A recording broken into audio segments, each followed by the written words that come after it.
Previously on F1. The season is underway. Vettel takes the victory. Lewis Hamilton wins. Stunning. I love this new Formula Yet One. again, Sebastian Vettel. He's got 8. Alonso wins. Hamilton never wants to give up. Round 12, Belgium.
We've become rather familiar, haven't we, with that steely glare. And after a few thousand miles, 11 different races, 4 different winners, we have only had one championship leader. From the very start, that man has been Sebastian Vettel. The question is, for the first time, can he win at Spa and tell his friends that he managed to conquer one of the most famous circuits in Formula One? Alongside me, 2 men who did just that during their careers. They know how it feels to be on the top step here at Spa-Francorchamps. Eddie Jordan and David Coulthard. And David, I know that you won the big ones. You won at home at Silverstone, you won in Monza, you won in Monaco.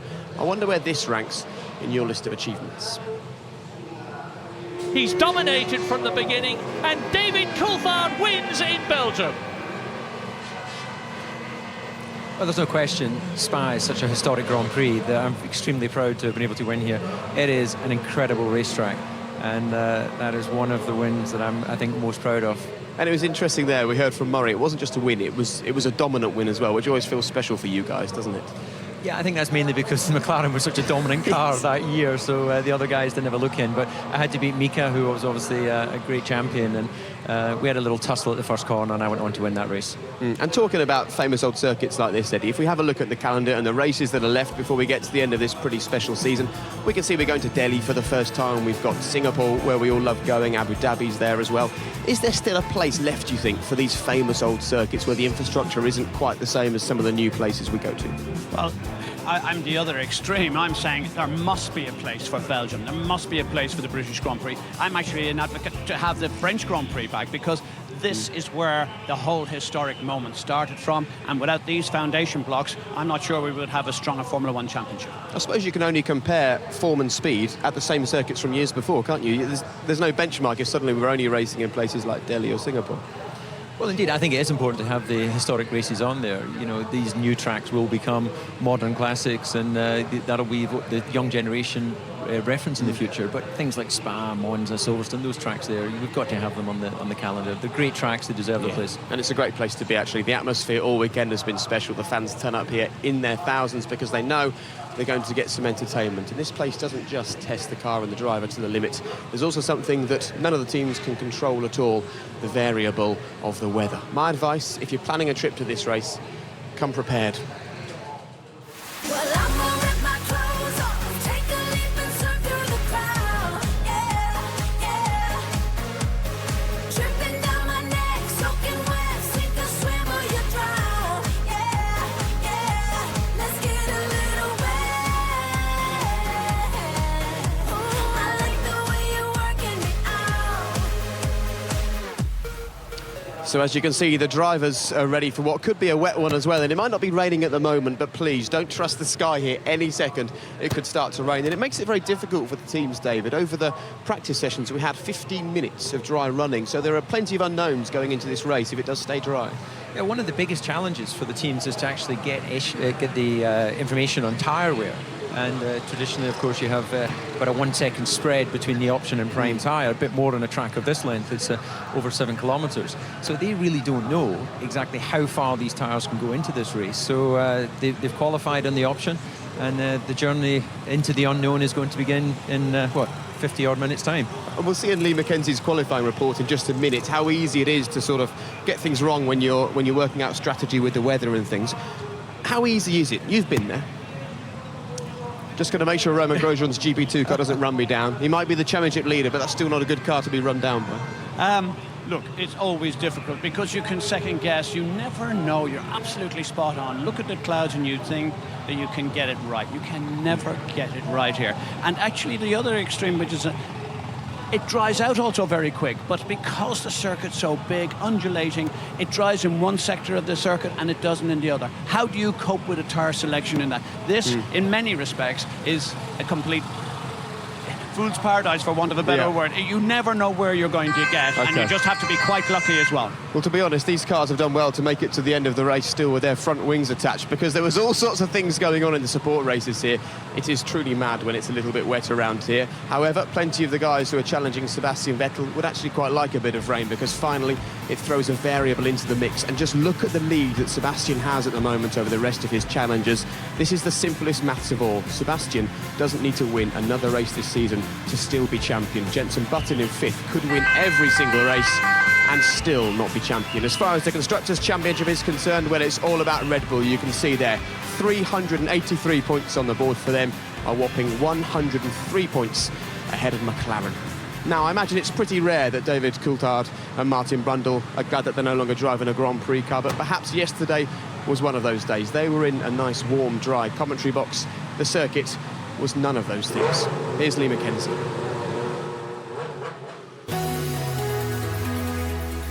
Rain or shine, Spa always throws up a few surprises, but no one expected a shock quite so soon in qualifying.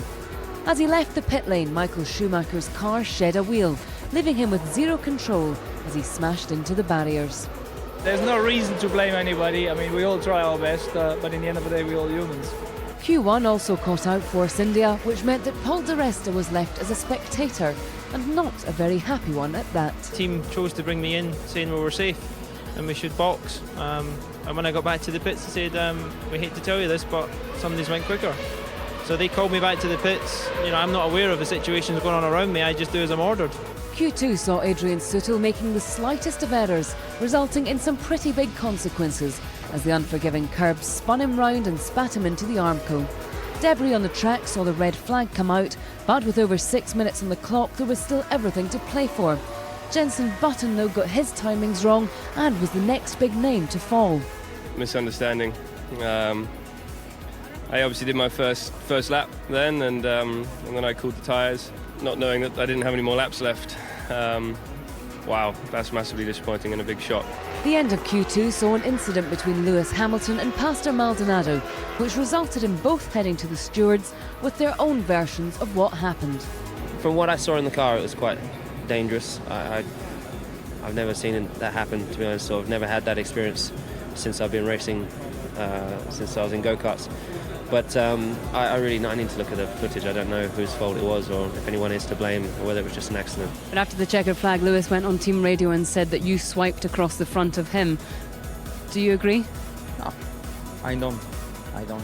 The stewards decided to give Maldonado a 5-place grid penalty and reprimanded Lewis Hamilton, who in Q3 managed to put his damaged car into 2nd place on the grid.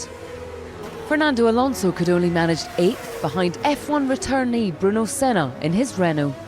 It was really good. I'm really happy with it. I mean, I wasn't expecting to get in the top 10 in the first qualifying. Of course, the wet conditions helped a lot. I was pushing very hard and managed to do a lap faster than what I did last day when the conditions were a bit drier. Another driver who couldn't keep the smile off his face was Toro Rosso's Jaime Alguersuari, who qualified 6th. I'm happy for the team because my teammate is also starting over there, so there's a good opportunity for tomorrow to take loads of points, to bring them home and to keep on fighting in the championship with Force India and so. The track dried as quickly as the cars went round, and pole position was traded between the remaining usual suspects. Mark Webber was kept off the front row of the grid by Hamilton, whilst his teammate Sebastian Vettel bagged his 9th pole position of the season. I'm very pleased because the years before I messed up. I wasn't really happy after qualifying, whereas today the lap came together well and no mistakes and everything was right. So Sebastian Vettel tamed Spa to clinch the top spot. Hamilton is alongside, with Webber in 3rd, looking for his first win of the year. Rosberg puts his Mercedes into 5th, with Alguersuari getting a career-best 6th place. Sergio Perez has also never started so high in the grid. He's in 9th, with Petrov in 10th. Jenson Button will be hoping for rain. He starts in 13th, with Barrichello alongside. Heikki Kovalainen put his Lotus in front of Di Force India. Belgium's own Jerome D'Ambrosio is 20th, and Maldonado's 5-place penalty means that he starts 21st. And on the 20th anniversary of his debut in F1, Michael Schumacher props up the grid. Well, as you saw there, serious disappointment for the likes of Michael Schumacher, Paul di Resta and Jenson Button. But with just 45 minutes to go until the race, this man is smiling because, fantastically, he starts 6th on the grid, his best qualifying since he joined Formula One. So talk us through yesterday. Where did it all go right for you, Jaime? Well, I think we did a good job since Friday morning because we went out always in all conditions, on extreme wets, on intermediates, and we've always been fast. We've showed good potential. I think the car has improved since Hungary because we've brought some updates here for the DRS and so.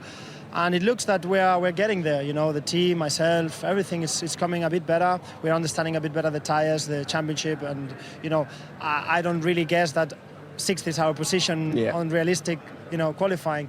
But I would say that we're a bit better than what it was before. Jaime, I've got to ask you this question. You started the season so poorly. Yeah. You were then threatened with the sack. Is that what made the difference in firing you up? Well, no, not really. I mean, I've always had confidence in what I could do and what the team could do. I knew that it was going to be a difficult championship for me because, you know, everything changed in Formula One. What I've learned, to be honest, was almost nothing to what it was this year because we changed the tires, we changed the car, everything was new for me. And we changed so many things from the setup-wise, you know, from the mechanical setup of the car. And everything changed. It's just Valencia and as well in Monaco. Everything turned around and it started to come well. You need to adapt yourself to the tires because you know that this year the potential is not on qualifying, it's more or less on the race, where obviously when it's warmer than here. But it's just a matter of getting the tires together in a consistent way and to have one pit stop less than the others. Great. Well, whatever it is, car, tyres, confidence, you've scored points in 4 of the last 5 races. So congratulations. Something's definitely clicked and we're delighted to see you up there. Good luck today. Okay, well done. So Jaime starts from 6th on the grid, but right alongside him, a man who didn't even think he was driving a car until Wednesday of this week, Bruno Senna. He's with David. David. Well, Bruno, an incredible qualifying performance. It's obviously your best start in Formula One. A lot of people were talking, you know, did you really deserve this opportunity? Because it was difficult to judge where you were with the HRT last year, but this surely must be the best way to answer those critics. I guess, yeah. I mean, the best way to answer criticism is to perform. And to be fair, in 2 years, I didn't have the opportunity to show what I can do. Le Mans series was good, but it wasn't Formula One. And then we got to last year with the car that wasn't competitive. So it was a good experience, but now I'm getting the chance to go in a car that can go in the top 10. And fortunately, my first attempt, I managed to put it in 7th place. So hopefully this will continue. I think today is going to be a very tough race. I haven't driven the car in dry conditions with high fuel, but the learning curve is steep, and I'll just try to learn as fast as possible. Well, this is a track that you were on pole in GP2, so you've clearly got form on this circuit. You must be sort of setting your sights for, clearly you're going to aim for points in this Grand Prix, but what is your realistic sights? You know, don't give us all the wishy-washy, oh, we'll do the best we can. What are you hoping for today? Well, it's hard to say. I know that we have good performance in the wet, so the dry performance is still a bit of an unknown. Some people are having blister on their tires. Our tires are pretty safe, so maybe the race strategy can come to us, and we can have a good performance. If I get points today, it's going to be a dream come true. Okay, well, we hope those dreams do come true. Good luck. Thank you. Good luck indeed from us as well. Well done, Bruno. Thank you very much, David. It's so nice, actually, to be down here in the paddock just as all the drivers are making their way up to the cars. There's a real energy down here. However, yesterday there was also a little bit of negativity during qualifying involving Pastor Maldonado and Lewis Hamilton. Now, you don't need me to remind you that these two have already become acquainted on the track at previous races this year. This is what happened in Monaco when Pastor was on for his first points finish in Formula One. Lewis gave him a little nudge.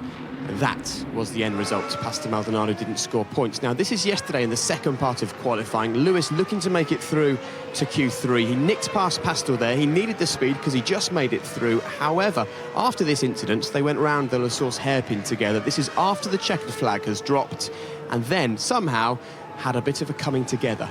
There it is. We can see it now from Lewis's onboard. The stewards didn't like the look of this one bit. Both Lewis and Pastor were called in front of them, and this is the end result. Lewis gets a reprimand. Pastor Maldonado, a 5-place grid penalty to 21st. So what do McLaren and Williams make of it? Let's find out. So, Pastor, your reaction, 5-place grid penalty? I said that. I said the penalty. I think it was a difficult moment for everybody. It was not on purpose. Maybe a mistake, and that's it. Lewis was found guilty of causing the collision as well as you causing a collision, but you get the penalty and he doesn't. Yeah, I don't know why, because both drivers were completely involved from that. But if it's that the decision, we keep it, and that's it. Well, Martin, 5-place penalty for Maldonado, nothing for Lewis really, but he was guilty of causing an accident. Do you think that's fair? Do you think the penalties are appropriate?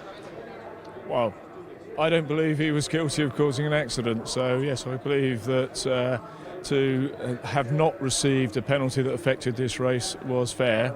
On the other issue of Maldonado, that's for the stewards to decide. Yes, relief, I'm sure, at McLaren. David, you were quite clear, actually, in commentary. You said at the time, Pastor Maldonado should be banned for doing that kind of thing. Having seen it a few times since, do you still stand by that?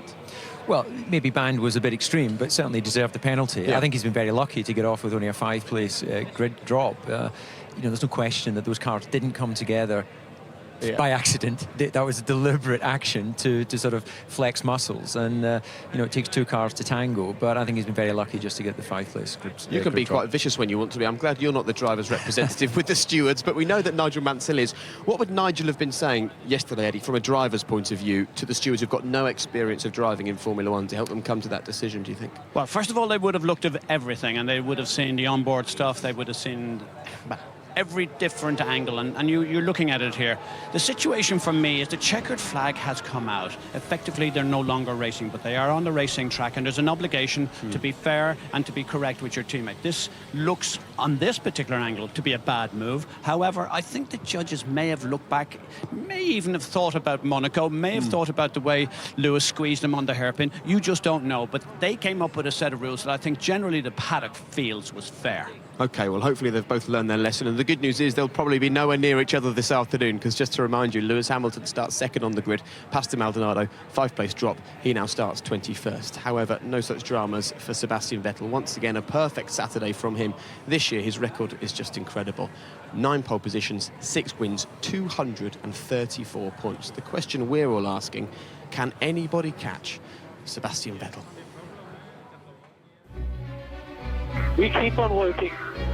We do our thing. We are who we are. Thank you. The first half of the season was so simple for Sebastian Vettel. Turn up, qualify on pole, win the race, go home. But just as there was a risk of it starting to get boring, Vettel started losing to Fernando Alonso, Lewis Hamilton, and Jenson Button. The reason? Red Bull went the wrong way on the car's development, while others have caught up. Is the car now back to where you want it to be after a couple of races where it hasn't been?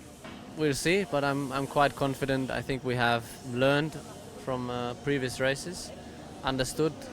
We think that we have understood a lot, so we'll see this weekend how much. The chasing pack are all very different characters and have their own strengths and weaknesses. Alonso, the bullfighter. Lewis, the quick one, but impetuous. Jenson, the thinker. But what about the rugged Australian? What chance does Mark Webber have? If the Red Bull's quick, Sebastian's going to be quick. So it's more difficult for Mark. Fernando, obviously, if their car is quick, has a good chance because his teammate won't try and overtake him. Lewis is very much an attacker, very entertaining driver as well, and I think that's why the public, love watching him so much. Jenson, on the other hand, is, he's thinking a lot more about what's going on during the race, and you can see that on occasions come through. It's a long race on a Sunday afternoon, and I think Jenson's slightly better at remembering that. Which driver do you think is best equipped to give Vettel a really hard time for the championship? I think Alonso is probably the strongest. I think he's the one who can give Vettel the hardest time. Sebastian Vettel's last race retirement was in Korea last season. Indeed, it's rare to go through a whole championship year without a car breakdown. So while McLaren and Ferrari can only hope for that to happen to Vettel in the next few races, their best chance of catching him is to overtake the Red Bull on pure speed. Here at Spa and at the next race in Monza, McLaren believe they have the fastest car. If you're quick here, you're going to be quick in Monza. So those next two races are pretty key, and then we get down to the races that are high downforce races. I don't know if Red Bull are going to change their way of thinking, or Sebastian will, in terms of looking after points and not wins. I don't know. Hopefully he'll be all out for wins, and we can have a good fight on our hands. Now the last 5 races or so, we've won 3 of them or something like that. So we're definitely there or thereabouts. So I think we have a very good shot. I think the others will be working just as hard as us, but I think it's going to be a close battle for sure. Even though Vettel has a comfortable lead in the championship, talk of a mid-season slump obviously bothers him. Even in the celebration moment of a pole position at Spa, he's got a message for the doubters. And to confirm, pole position, 5 a second. Shut down. Well done. Oh yes, that's the answer. Looking at the scoreboard, Mark, Lewis, Fernando and Jenson, we saw last race. I think all of them will be pushing very hard to win races in the rest of the season and try to get our spot in the championship.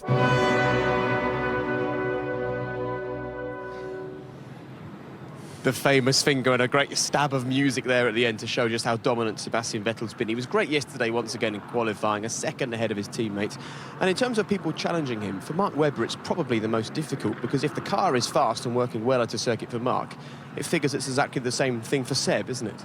Well, it is indeed, and I've got to say that Mark looked like he had the upper hand all the way through Friday, changeable conditions, all the way through Saturday mornings, changeable conditions, and all the way through qualifying until that last fatal lap. And the fact that there's a second offset, I think it's just the nature of the lap times, the track drying up, and it's there's a huge spread across the grid, but certainly Seb pulled it out when it was necessary. And the last thing that we want as Fernando Alonso makes his way past us to get into the car, difficult qualifying session yesterday for Fernando. He starts 8th on the grid today. The last thing that we want, and the current world champion, can't forget him, is for Seb, who just wandered past us there, to not win another race this year but still take the title. And realistically, he can pull back a bit now, drive at 80% and still be champion again. Well, he answered that yesterday, didn't he, in the qualifying? You would never have thought that by what you're suggesting as a possibility, because the evidence from yesterday, that was an electrifying lap. I absolutely was enthralled because I didn't think he was going to get it, and he kept there last lap, getting the you know, the great thing about Spa, you must be on the track when it's at its quickest. And he was. Yeah. So he was very tactically brilliant yesterday. Yeah, the car, the driver, the tactics all seem spot on at the moment. And today, strategy in the race could be crucial. Once again, there's no rain at the moment, but you only have to take a look up to see that the whole sky is covered in a blanket of cloud, and we now have less than half an hour until the race starts. And whatever happens with the weather today, trust me, the teams are going to have the tyres ready.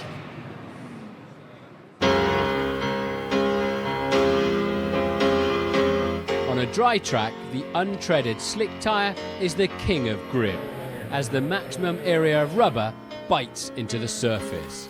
But they are fair weather friends.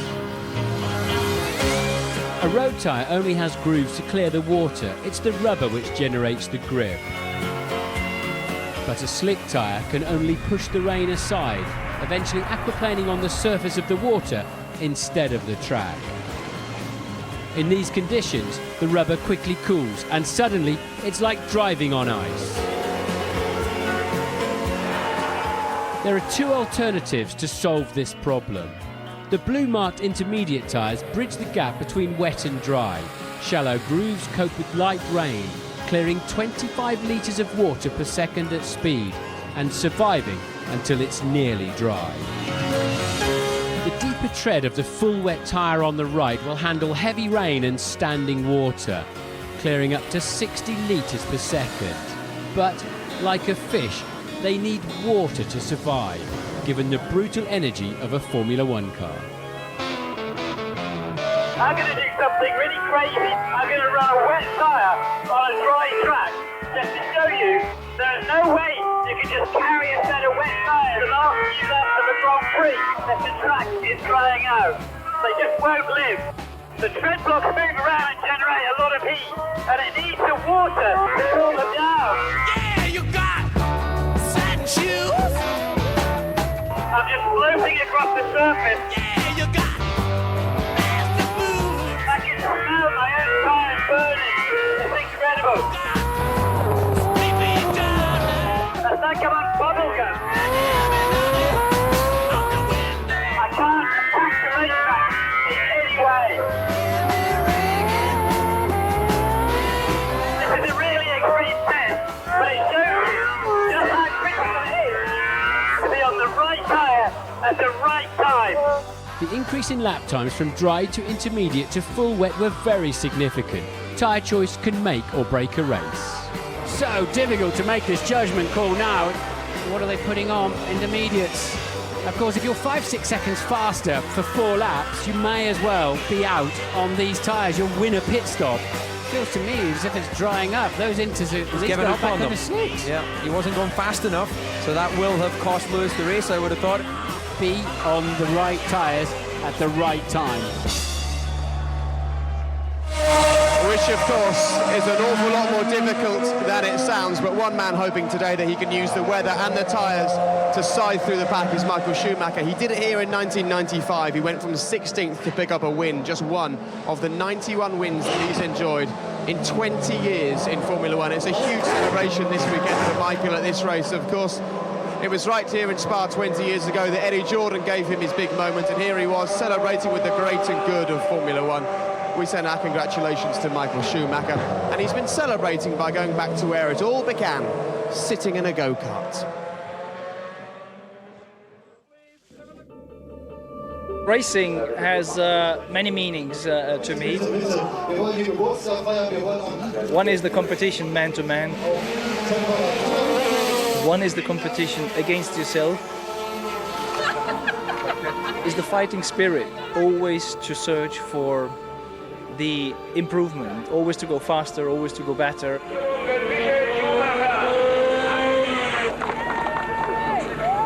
I needed a driver. When he came and tested the car on that Tuesday afternoon at Silverstone, the team were staggered. And they rang me up and said, this guy is either amazing or there's something they've changed on the track to make it shorter. I'd asked him, had he been to Spa before, and he said yes, which for me was a big fib, because what I really meant to say was, have you raced at Spa before? And the answer would have been no. Had he answered that question the way I felt that he should have, he wouldn't have got the drive. I didn't know the track. I thought, well, in TV, it all looked different because when you see the cars going through Rouge, you don't think it is that steep. Going on a bicycle up there, you think, oh, what's that? It was tricky, it was very difficult, but it was so much joy and fascination to do this, to feel the car. You're just on the edge and you're balancing on a rope or on a knife edge and you go through it. And Michael Schumacher's Grand Prix has ended on the first lap. We ended up as teammates in '92. He turned up in Formula One with a level of fitness that we weren't used to. He could drive every corner of every lap, including the whole race, flat out, and we had to raise our game. He won his first race that year at Spa. 23 years old, Michael Schumacher, the youngest Grand Prix winner for a long, long time. That was unbelievable, and I have to say thank you to the team. He had this confidence and fitness and speed that, as a combination, soon became unbeatable. I mean, he was really the first driver to take fitness levels to the point where driving a Formula 1 car in a Grand Prix was not a consideration. You know, I could have a conversation with him halfway through or towards the end of a race, and it's like you and I having this conversation now. You just wouldn't believe that he was driving a Grand Prix car.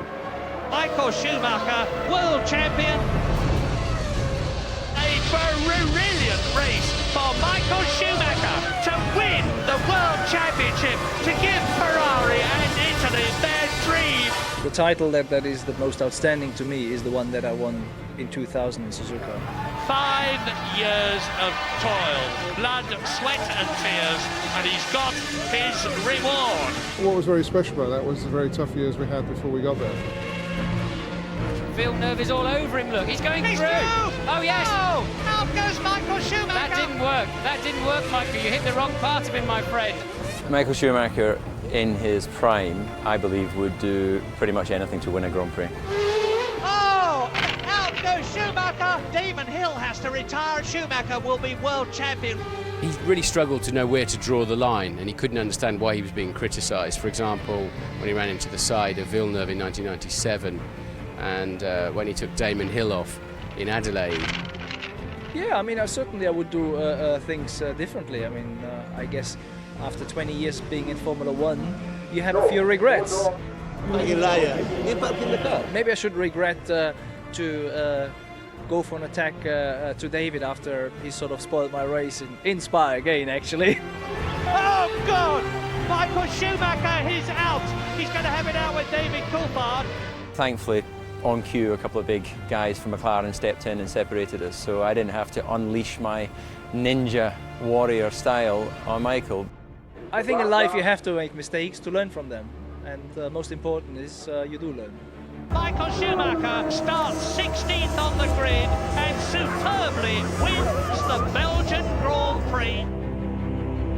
Finally, I can say I won a very prestigious number 7 championship here in Spa.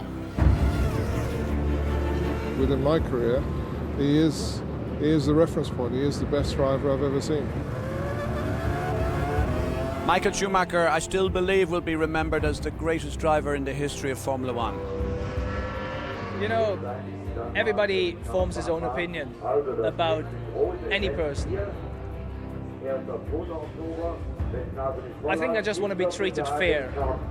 That's the only thing that I look for. And who likes me or loves me, I'm happy about. Who doesn't, I do understand, because you can't be loved from everybody.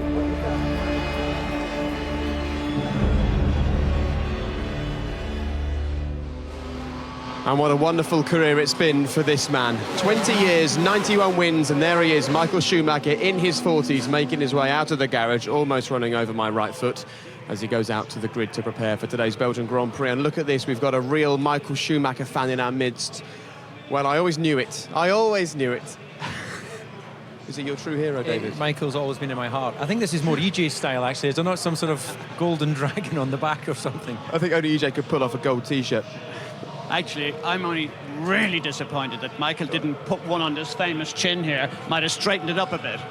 Thanks for that. Well, he was wearing a helmet at the time. It was interesting, actually. Michael, in his press conference yesterday, after he went out to the very back of the grid, he starts 24th today, he said, of course, I've got experience at Spa of driving around on 3 wheels, so he is never going to forget the fact that you created that problem here. But it gave Eddie a win. And if we don't throw to Martin on the grid, Eddie will be compelled to tell us about that win. So let's head to the grid and join Martin Brundle ahead of today's Belgian Grand Prix. The atmosphere in the pit lane's great, Martin. How is it down there? It's wonderful. Hello, everybody, and welcome to the most important 200 metres of tarmac in the world for the next 20 minutes. Anyway, the grid for this Belgian Grand Prix. We're back in 13th place, and we're just looking here at Jenson Button, talking with his engineer, having done his long reconnaissance lap, 4.3 miles to get to the grid here, and we'll just hang around a little bit and see if we can get a quick word from Jenson. Obviously thoroughly disappointed with that misunderstanding that he had in qualifying, where he thought he had another lap to go, and he didn't. He didn't have the time or the fuel to do that, and abandoned a lap that he needed to really stay hard on the throttle pedal. And the penalty he's got is he's got to look at the people on the grid here today. Absolutely incredible. Hundreds of people here to work and hundreds more to profile and just soak up the energy and try to understand what it feels like down here. And it's a pretty electric atmosphere, as it always is at Spa. Jenson, just behind you is the podium. Do you reckon you can get up there from? Can you see it? Look, is that sort of a bit enticing? Very. As you know, we had a very frustrating day yesterday. The pace has been great all weekend. So, yeah, it's when you're back in 13th and you have a good car and you have a good pace, it's not so bad. You know, we can still have a good race from here. But at least from here, you can put brand new tyres on. We're hearing a lot about blister tyres. That's the big story of today. And then what's your understanding of that? Yeah, well, people are getting blisters, and they were getting blisters in qualifying, so it's a problem, obviously, with the dirty track, I guess, with the front sliding, producing blisters, the tyre just getting too hot. I think it's from sliding more than anything else. So today it should be better, but it's a little bit unknown for all of us, especially for us back here, because we haven't run slick tyres yet. But doesn't that play into your hands a little bit? Can't you do maybe go a bit more conservative, or you've got to, because they've done 4 laps on their tyres, the top 10, haven't they? No, that is true, which is great, and I think we need that because of how far we are back. But I don't know what the deal is. I don't know if they've been allowed to change them or not. My understanding is they haven't been allowed to change their tyres. Ferrari and others were very upset about it, saying, hey, you blistered your tyre, you got too much camber, too much lean on the front wheel. That's your problem.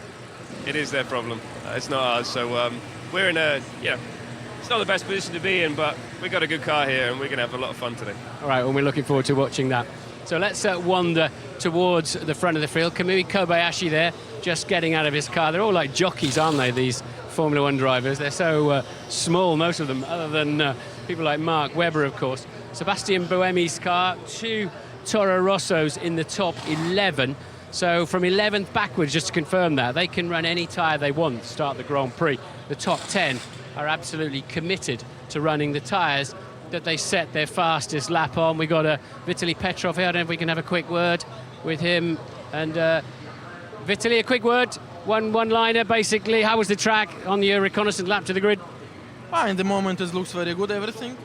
Weather looks constant, but we're expecting rain about 1 hour after the start of the race. So I think it will be interesting. 1 hour after the start, that's interesting, because others think it's not going to rain at all, so, but always a good chance. It's coming. Okay, that sounds very confident. See you later on. So, rain is coming. That's the first time I've heard that, and I've been asking around quite a lot. I don't know if Sergio Perez here, who's done extremely well to get his Sauber. Talking of tyres, we're sort of getting in the way of a set of tyres that they use these to come to the grid, so in case they get a puncture or something, they're not risking a set that they need for the race itself. And let's see if Sergio Perez is around. I don't believe he is. Everybody always wears the same colour overalls. Rubens Barrichello just passing by. Rubens, it's a long walk from back there, son. Yeah, well, if you don't come to interviewing me anymore, is that a long walk for you? I can try to do better next time. Okay, and yeah, what's happening? I mean, difficult weekend for you so far. Any light at the end of the tunnel? Well, yesterday was a lovely time for us to perform better. I had a bit of a traffic, but on the dry, I think there's limitation on the car, and we have just to wait for the better. And stay out of trouble down in turn 1, I guess. Yeah, absolutely. You know that. Yeah, I know it well. Okay, we got Fernando Alonso here, down in 8th place. He's not talking to media on the grid this weekend. I was strictly informed. We can take a sneak peek at his beautiful Ferrari sitting there. And he has got a busy time ahead of him. But it does seem as if, as he heads off to the grid... Quick word, Fernando? I think I already knew the answer to that, didn't I? And so they're talking that the Ferrari, because it's difficult to warm up its tyres in qualifying, that hurts them, then it gives them an advantage if the tyres are under pressure. So they're saying, no, you're not changing the tyres in front of us. We've got a car that can handle this situation. And Mr. Ecclestone there, and Eric Clapton. Let's have a quick word with Eric if we can. Eric. Hi. How are you? Martin, well, you're looking well. Yeah, I feel good. Trim, yeah. Good to see you. We haven't seen you on the grid for ages. I know, well, I'm working too much at the moment. Good stuff. Yeah. So, have you watched a bit of the F1 this year? What do you reckon to it? I watched every race, yeah. I don't see you like all that rain and stuff. I don't like it. Why? It might not rain today and it'll be a great race. I can't stand all that indecision, you know, the tyres and all. It's a nightmare. Well, you're a proper Formula One petrolhead. What do you think then of this DRS, you know, this rear wing and the curves and all that? Are you for it? Or keep up with it? No, it's all in here, isn't it, really? Come on. It's just the driver, yeah? It's just like this. It's like all the boxes on the floor with the guitar, the amp, doesn't matter. It's in here and it's in there, isn't it? You know that. I think actually, maybe it's in here. You're absolutely right. I've got to move on because I've only got a minute left, but really good to see you. Cheers. Mr. Eric Clapton there, he's a legend, isn't he? But what have we got here? We've got Aldous. We spoke to him a little bit earlier on in the programme, so we'll keep wandering past. Nico Rosberg, the Mercedes here in the top 10. Michael, of course, right at the back of the field. I want to see if I can get a feel for... now, let me just show you, if I can, if there's a wheel on a car, like this Ferrari here of Felipe Massa, who's out-qualified his teammate for the second time this year. Camber is when you lean the top of the wheel in towards the chassis, and that generates extra grip. They've got 4.5 degrees, that's what they're allowed. There's talk that some teams have been going beyond what Pirelli have been recommending, and that is what has been, as the car goes through the corner, it drags the tyre across the road and overheats the inside shoulder and gets blisters, and Pirelli are very nervous about that, and it's on almost all of the front running cars. And so that is what the concern's about. And they were said, okay, they've been told, if you want to change your camber, you've got to start from the pit lane. We will not let you change the tyres or change the camber. And it's all about how much you lean that front tyre. So it gives you an advantage, warms your tyres up better in qualifying, especially on a damp track. I was just going to interrupt there, but we've actually got a three-way engineer discussion going on. It's quite unusual. Here we are at 14 minutes before the race, and we're in a situation where we've still got heavy conversations going on. And I'm hearing that Christian Horner was just behind me. I want to see if I can understand what the final decision was on these tyres. And he's down here talking to some Brit journalists. Sorry, guys, can I just... Christian, can you give us a definitive answer on whether you've been allowed to change these tyres or not? And are you concerned about it? No, we've not been allowed to change them, so we're starting on the tyres that we qualified on yesterday. You know, obviously, with so little dry mileage here, it gives the tyres a bit of a hard time. So, you know, a few of the tyres are marked up pretty much. Most of the guys that ran near the front, you know, in Q3 yesterday. So, you know, we're just going to have to keep a close eye on it in the race. On a scale of 10, how worried are you that these front tyres might let you down? Well, we've spoken with the guys from Pirelli and looked at all the data, and you know, we're happy. Obviously, otherwise they wouldn't be on the car. I think it's the same for everybody. It's just that one session was dry yesterday, so you know, that was really the only chance we got to look at the tyres. Thanks for that. Back to you, Jake. Great, Martin, thank you very much. Interesting decision-making process by Eric Clapton. He doesn't like wet races, so he chooses to come to Spa. Very strange indeed. But the big talk there was about the tyres and about the blistering on these front tyres. And we saw a really quite in-depth conversation going on there with Mark Webber. And we can see this in Parc Fermé yesterday. So this is after qualifying is finished. And the information that we've got is that the camber of the car is beyond the specified limit of Pirelli. And we've got both front tyres blistered for Sebastian Vettel. Now, we heard Christian Horner there saying, well, you know, we're not too concerned about this. But if we take a look at the conversation that Sebastian Vettel was having in the paddock just before the race started, you can see here, he's talking to a Pirelli representative. He looks not particularly happy. And Mario there, not also smiling, Eddie. So what's the situation here? How affected do you think Red Bull could be in this situation? Well, that's as animated as ever you're going to find Sebastian Vettel. He doesn't, that body language is quite severe. He's telling the Pirelli guy what he actually thinks. very good to get this little shot here, because it gives you another side of what racing drivers are really like. Inside there is an aggression and an arrogance. He nevertheless qualified on those tyres. He's on pole position because of those tyres. The rule says he must run on them. He runs on them. He blistered them, nobody else, and he got the benefit. How can you possibly go back and try and get yourself another new set of tyres because something happened to them? Okay, so there you go. Red Bull aren't happy, but the rest of the guys are saying, you created that problem, you have to live with that problem. We'll wait and see how that affects the race. But right now, let's have a look at what was going on before they were too worried about the tyres at Red Bull, because if they were blistered, it wasn't affecting Sebastian Vettel's speed. Last over the line, a full second ahead of his teammate. Here's the pole lap. Spectacular Spa, 4.3 miles, 19 turns. Sebastian Vettel is on pole position, and this is one very brave lap. Let's enjoy it together. 170 miles an hour down the pit straight towards the La Source hairpin. A right-hander taken at just 50 miles an hour, and you can see there's still a lot of water on the track. They've been going through qualifying on a quickly drying racetrack, and this is the first time on slick tyres. Down through into Eau Rouge at 185 miles an hour. Barely a hint of lift on the throttle, just using some curb on the top of Radillon, and building up speed now over 200 miles an hour. Spray coming off the left front tyre as he heads towards the braking zone for Lake Coombe. Look at his body submarine into the car. He brakes with such energy through that chicane. The right, left, right, taken at 100 miles an hour, and falls down the hill. Very confident on those curbs. They're still carrying a lot of water. Rivage corner, 80 miles an hour. The front a little bit reluctant to go through there. Picks up the throttle nicely. The corner with no name. A tricky off-camber down the hill towards Pouhon now. The double left. You turn in at 180 miles an hour, like threading the eye of a needle, trying to keep the car on the dry part of the racetrack. 185 through the exit. Cruise to the left-hand side for the Fagnes chicane. 120 miles an hour. Total confidence to nail the throttle pedal. Flick left quickly for the first part of Stavelot, down to just 100 miles an hour.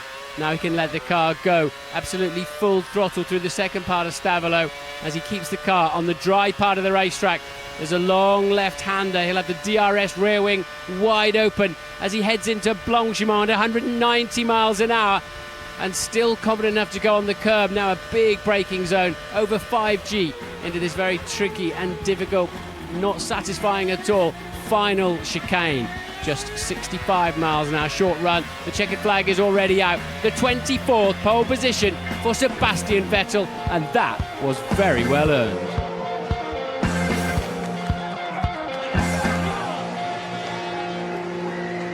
What a guy, what a lap. When we've got more time, it would be good to discuss just how he always is the last man over the line, which makes a big difference in qualifying. His aim today will be what he's done all season from pole: run and hide, get out of that 1 second zone where drivers can open their DRS and overtake people. Let's have a look at the DRS zone here, because it starts down at Radillon, and people are thinking we could have almost a Turkey situation where it's too easy to overtake with this big, long DRS zone. Yes, but he has a big advantage. If this is a disadvantage for him, then the opposite applies, because it's a very short run up to the first corner. The inside, the pole position is absolutely at its best here. I don't see anyone touching him for the first corner. OK, well, this is what's happening out on the grid right now. How's Paul di Resta feeling? He starts 17th on the grid. Let's find out. Well, I know you didn't qualify where you wanted to yesterday, but what can you do from that position today? Well, I think hopefully here of any places our car seems to be quite strong. You know, it's shown very strong in the wet or dry this weekend, so certainly it was an unfortunate day for both cars, both different circumstances, but I could believe we can move forward. The unknown is how long tyres are going to last, given that anybody's only got 5 laps worth of data. Have a great race, thank you. Thank you. Fingers crossed for Paul di Resta today. So how's this going to pan out then, Eddie? Last time Lewis Hamilton was sitting second, he won the race. Can he do it again? Well, of course it can. Anything can happen. The weather could have a huge effect on the outcome of this race. It normally does. But I have that little suspicion that this is going to be a dry race, and I'd watch out for Fernando Alonso. From 8th, you think Fernando? I OK. didn't say he'd win, but watch out for him. I do believe he'll make the podium. OK, and of course, keep your eyes on the very start of the race as well. Just to remind you that, of course, we're also live on BBC One HD. If you miss anything, you can find it on the iPlayer, but I suggest you go nowhere. Alongside Martin Brundle is David Coulthard. They're gearing up for a race that always delivers. It's time for the 2011 Belgian Grand Prix. Live from this place, Spa-Francorchamps. It is just the most impressive and nostalgic track that we have around it. Long, quick, Wet? It's massively, massively fast. So we like being on the edge. If you make a mistake, you're going to hurt yourself. They go through Eau Rouge flat out. It's always that challenge whether or not you can do that. I can't wait to get on it.